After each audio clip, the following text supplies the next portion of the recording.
सबसे पहला काम मैं जो करूँगा वो सफाई और मच्छर। फिलहाल जो अभी तत्कालीन बस स्टैंड है वहाँ पे 2 महिलाओं के लिए शौचालय और 2 पुरुष के लिए शौचालय बनाने का काम करूँगा। रक्सौल हजारीमल का मुद्दा भी कहीं मैं नेशनल लेवल पर उठा सकता हूँ, तो मेरा ये भी एक मुद्दा होगा। Hazarimal high school, bus stand, शौचालय, मच्छर, गंदगी, रोड नाला पे तो तकरीबन मुझे लग रहा है 40-50 साल से सारे नगर पालिका वाले ये लोग जीतते आ रहे हैं। रोड नाला बनवा दें, रोड नाला बनवा दें, आज तक बनिए रहा है। तो हम तो रोड नाला का बात ही नहीं कर रहे हैं।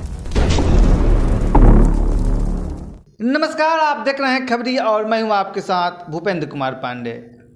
खास मुलाकात कार्यक्रम के तहत आज हमारे साथ हैं इंजीनियर कुंदन श्रीवास्तव, जो कि प्लूरल्स पार्टी से पहले रक्सौल विधानसभा में चुनाव भी लड़ चुके हैं विधानसभा का, लेकिन इनकी पत्नी मतलब मेयर की चुनाव लड़ने वाली है, चेयरमैन की। तो आइए इनसे हम बात करते हैं रक्सौल की समस्या पर। क्या यदि ये आते हैं तो रक्सौल का कायाकाल होने वाला है क्या? कुंदन जी, खबरी में आपका स्वागत है। बहुत बहुत धन्यवाद भूपेंद्र जी।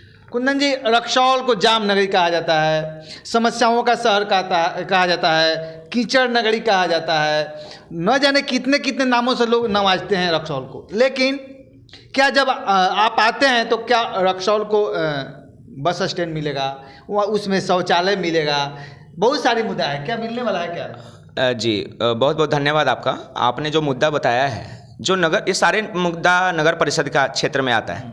रक्सौल एक नगर है और इसको विकसित करना नगर परिषद की जिम्मेदारी थी और है और रहेगी।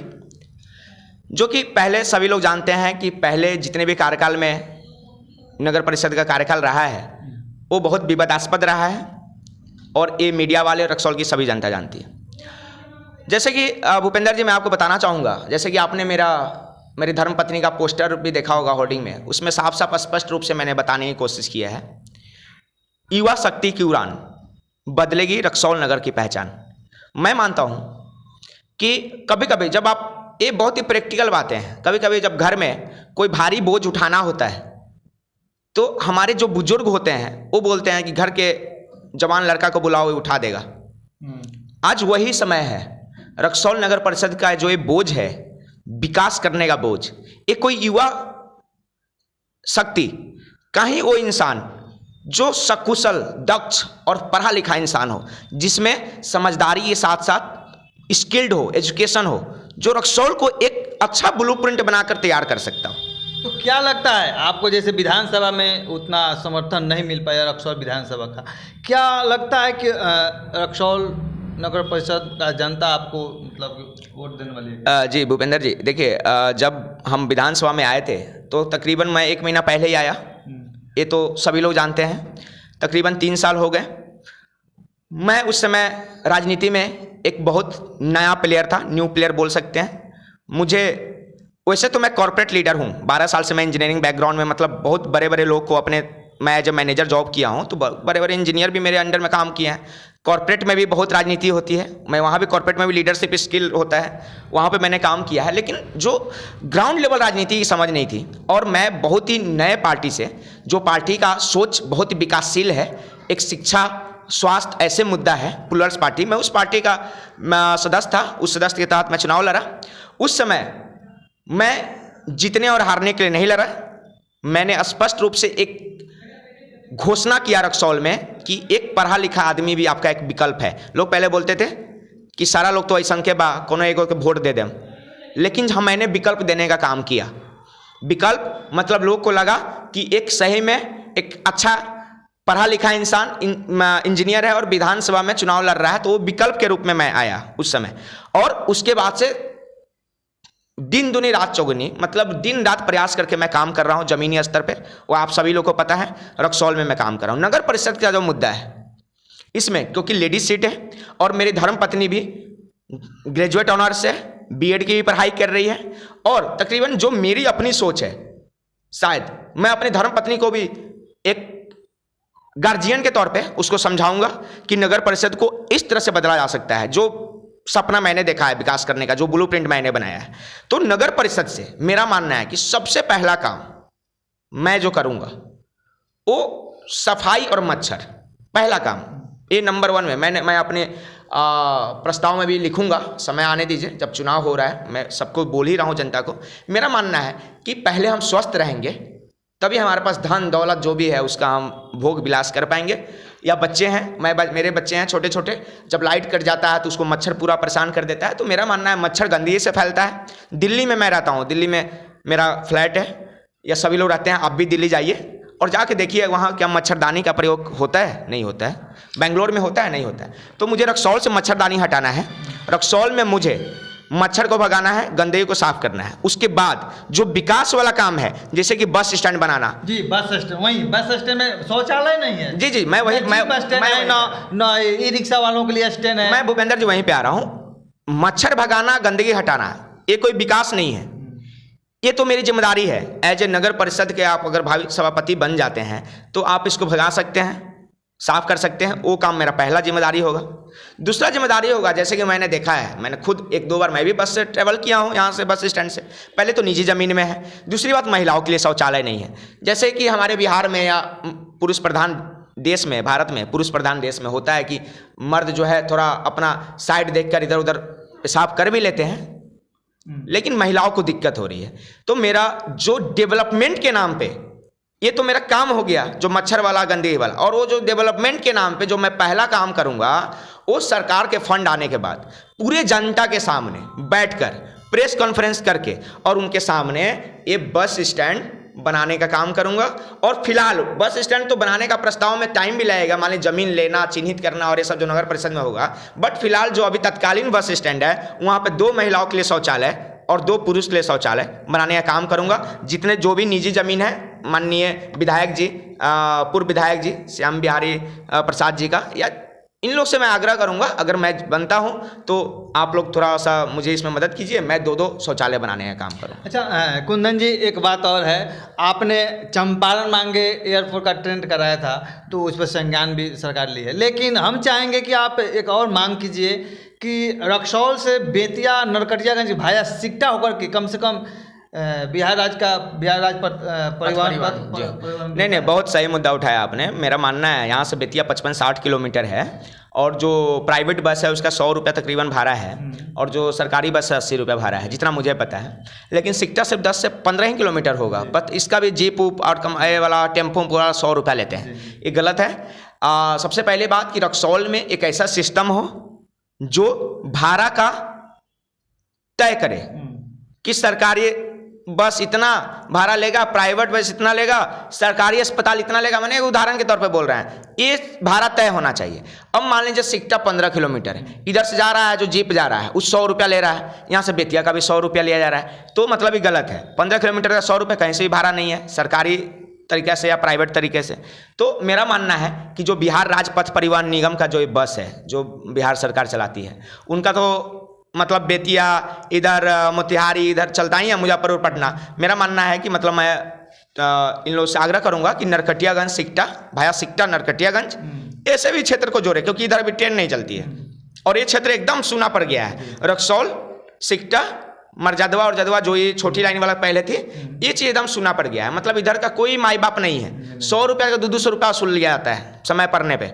तो सरकार इसका तय करे, इस मैटर में सरकार संज्ञान में ले इस मैटर को, मुद्दा को, और जनता को भी इसका कंप्लेन करना चाहिए। हमको बोल रहे हैं अगर हमसे 200 रुपया लेगा, मैं सीधा उस गाड़ी का नंबर लूंगा, कुछ ऐसा करूंगा, मैं जाके सरकार को कंप्लेन करूंगा। तो ये सब मुद्दा को सरकार संज्ञान में ले और एक भाड़ा तय करे कि कोई भी आम जनता और गरीब को मतलब लुटाना। आप यदि आते हैं, चेयरमैन बनते हैं अगला, तो कम से कम टैक्सी वालों के लिए, जीप वालों के लिए एक तय सीमा रहेगा कि आप इतना एकदम भले गरीब को 5 रुपया ज़्यादा ही मिलेगा, जो तय सीमा है सरकार से निर्धारित या जो हमारा नगर परिषद निर्धारित करेगा, उस तय सीमा में चाहे एक अमीरी क्यों ना उस टेम्पो पे बैठ रहा है, उसका औकात 50 रुपया देने का है, लेकिन भाड़ा 5 रुपया है तो 5 रुपया देगा ना। आप 50 रुपये तो उससे नहीं लीजिएगा कि भाई तुम अमीर है गरीब है। तो जो भाड़ा तय है वो निर्धारित तय जो सीमा होगा वो मैं तय करूंगा। बस स्टैंड का शौचालय के निर्माण मेरा एकदम अहम मुद्दा है। उसके बाद जो मेरा मानना है, मेरी धर्मपत्नी का मानना है कि गरीब होना कोई पाप नहीं है, उसको मौलिक अधिकार, स्वास्थ्य, शिक्षा, कानूनी सलाह सबका अधिकार है। तो मेरे लिए गरीब भगवान के समान है, मैं गरीबों के लिए तत्पर काम करूंगा, क्योंकि मैं एक ऐसे परिवार से बिलोंग करता हूं कि मैं भी एक बहुत गरीबी से उठ कर आया हूं, जहां पे एक चौपाई पे हम पूरा परिवार सोते थे। तो गरीबों के लिए मेरा हमेशा से एक मेरे दिमाग में एक वो है कि उसको एक मौलिक अधिकार, एक सम्मान का अधिकार मिलना चाहिए, और वो गरीब है तो उनको हर तरह स्वास्थ्य, सामान, शिक्षा, सब कुछ का मैं इंतजाम करूंगा नगर परिषद से। कुंदन जी, कल मैंने गया था जाम में, मैंने भी फंसा था, तो मैंने देखा, मैंने लाइव भी चलाया था उसको। एक ठेला वाला ने, एक ठेला पर 2 व्यक्ति थे, गंजी लगाए थे, चप्पल नहीं था पैर में, और जाम में फंसे थे, और बोल रहे थे कि एक ट्रिप का हमको 100 रुपये मिलता है, तो 50-50 रुपये हम दोनों लेते हैं, उसी में हम लोग खाते हैं, बच्चा को पढ़ाते हैं। लेकिन जाम के चलते हम लोग दिन भर में 2 ट्रिप लगाते हैं, तो बताइए 200 रुपया कमाया, 100 रुपया कैसे होगा ये सब? देखिए, जाम बहुत बड़ी समस्या है।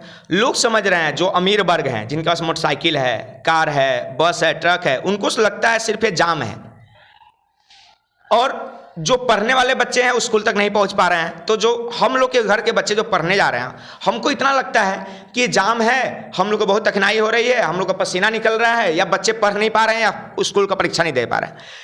सच्चाई, वास्तविकता इससे और भी दर्दनाक है। वास्तविकता यह है कि जो गरीब हैं वो हवा, अगर ई टेम्पो रिक्शा ही चला रहे हैं तो ई रिक्शा भी वो पूरे दिन भर में 2-3 ट्रिप नहीं मार पा रहे हैं। जो ठेला चलाने वाले हैं वो नहीं मार पा रहे हैं। तो जाम का समस्या मेन इन लोग पे हावी है, गरीबों पे। हम अमीर समझ रहे हैं कि रे भाई हम तो मोटरसाइकिल से जा रहे हैं, हम 1 घंटा में, हमको 10 मिनट के जगह पे हम 1 घंटा लग गया। वो तो सेकेंडरी बात हो गई। समस्या वहाँ है कि गरीब उससे कमा नहीं पा रहे हैं। जो गरीब को 500 रुपया बनना चाहिए था वो 100 रुपया कमा रहा है। तो यही मैं बोल रहा हूँ, गरीबों का अधिकार के लिए लड़ना, जाम मुक्त करना। जाम, अब देखिए तो पूरा एक लोकसभा जो पैनल से पूरा रोड बन रहा है, इसमें पूरा भ्रष्टाचार प्रत्यक्ष और अप्रत्यक्ष रूप से संलग्न है। ये सारी रक्सौल जनतावासी को पता है। मैं भी ये बार बार बोलता हूँ, प्रत्यक्ष और अप्रत्यक्ष रूप से आपको पता है कि जो भी भ्रष्टाचार है वो कहीं ना कहीं जनप्रतिनिधि और ब्यूरोक्रेट्स, बड़े बड़े अधिकारी से ही पनपता है, और यही लोग पनपा रहे हैं इस चीज़ को। तो ये 2 साल 3 साल से ये मैटर सॉल्व नहीं हुआ। 2-3 बार ठेकेदारी भी बदले जा रहे हैं, इसमें पैसे भी बढ़ाए जा रहे हैं। आम जनता का पैसा है, आधा अधूरा काम हो रहा है, आधा अधूरा काम है ना। कोई स्टेशन रोड देखिए ना, कोई वो जब बन भी जाएगा तो हमको देखने में वो तो होता है ना, एक बात बोला जाता है कि वो एक होता है ना, एक बात कहावत है भोजपुरी में जो हम लोग तरह बुलाता है, होनहार वो चिकना बात, एक कहावत है, वही वाली बात है। वो तो देख के ही पता चल रहा है कितना बड़ा रोड बनने वाला है, ठीक है। वो कितना उसमें डाइवर्जन होगा, क्या होगा, नाला उला कितना सेफ होगा। अब यहाँ इकलौता है वो हजारीमल हाई स्कूल, जिसको हाई स्कूल बोल दीजिएगा, कोई बाहर के लोग आएगा तो आपको मतलब इतना सुना देगा, वो इतना सुना देगा कि आप शर्म के मारे सर नीचे कर देंगे। एक गांव सारा मुद्दा खराब है। पंचायत का एक हाई स्कूल देखिए, मिडिल स्कूल देखिए, कितना सुंदर है। अब लोग बोल रहा है कि यहाँ पे सब लोग काम ही कर रहे हैं जनप्रतिनिधि। अब हम मुद्दा उठा दिए, कल क्या हम इसको भी हाई टैग से ट्रेंड करा दिए इंडिया में हाई स्कूल का। शायद ये मेरा अगला शिकार हो सकता है, हजारीमल हाई स्कूल। शिकार इसलिए बोल रहा हूँ कि इससे आम जनता, शिकार मतलब कि उन लोग के लिए जो हमको शिकारी समझते हो कि मैं उनको शिकार करने जा रहा हूँ, लेकिन आम जनता को बहुत फायदा होने वाला। अब रक्सौल हजारीमल का मुद्दा भी कहीं मैं नेशनल लेवल पर उठा सकता हूँ, ऐसा मेरा मानना है। मैं भी स्ट्रैटेजी बना रहा हूँ। इतना आसान नहीं होता कि आज बोल दिए कल उठा दिए। इसमें पूरा सोशल मीडिया में पूरा सेटिंग हिसाब बनाना पड़ता है, वहाँ सारा मैन पावर, एक इंडियन आर्मी खड़ा करना पड़ता है, सोशल मीडिया आर्मी। तो ये है। अब हजारीमल के पढ़े लिखे आदमी तो बड़े बड़े अधिकारी भी हैं भाई। पढ़ने के लिए तो आप घर में भी पढ़ लेते हैं, बोरा पे पढ़ लेते हैं, लेकिन फिर भी साधन तो देना आपका काम है ना। हजारीमल में तो देखिए आप तो रोडे पे नहीं जा पाइएगा बाहर। तो ये सब मुद्दा है मेरा नगर परिषद में। मतलब मैं इसलिए बोल रहा हूँ हजारीमल का मुद्दा कि उसके सामने नाला, जो हजारीमल तो नगर परिषद के अधिकार में नहीं है, लेकिन आगे का जो कचरा है वो नगर परिषद के अधिकार में ना है। तो वो हम करेंगे, क्योंकि शिक्षा माने मंदिर में रोज आरती हम कर रहे हैं और भगवान को पूजा कर रहे हैं, वो एक अलग बात हो गया, और वो भी शिक्षा का मंदिर है, उसको भी थोड़ा साफ सुथरा हम कर देंगे, ठीक है। तो मेरा ये भी एक मुद्दा होगा। Hazarimal high school, bus stand, शौचालय, मच्छर, गंदगी, रोड नाला पे तो तकरीबन मुझे लग रहा है 40-50 साल से सारे नगर पालिका वाले ये लोग जीतते आ रहे हैं, रोड नाला बनवा दें, रोड नाला बनवा दें, आज तक बन ही रहा है। तो हम तो रोड नाला का बात ही नहीं कर रहे हैं।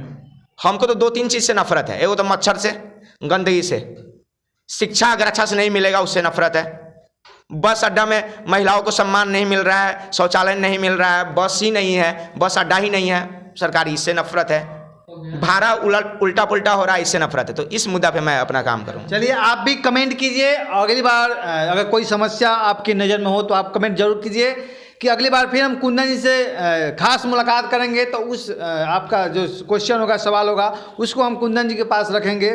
चलिए कुंदन जी, आपने अपना बहुमूल्य समय खबरी 24/7 को दी, उसके लिए बहुत बहुत धन्यवाद। बहुत बहुत धन्यवाद भूपेंद्र जी।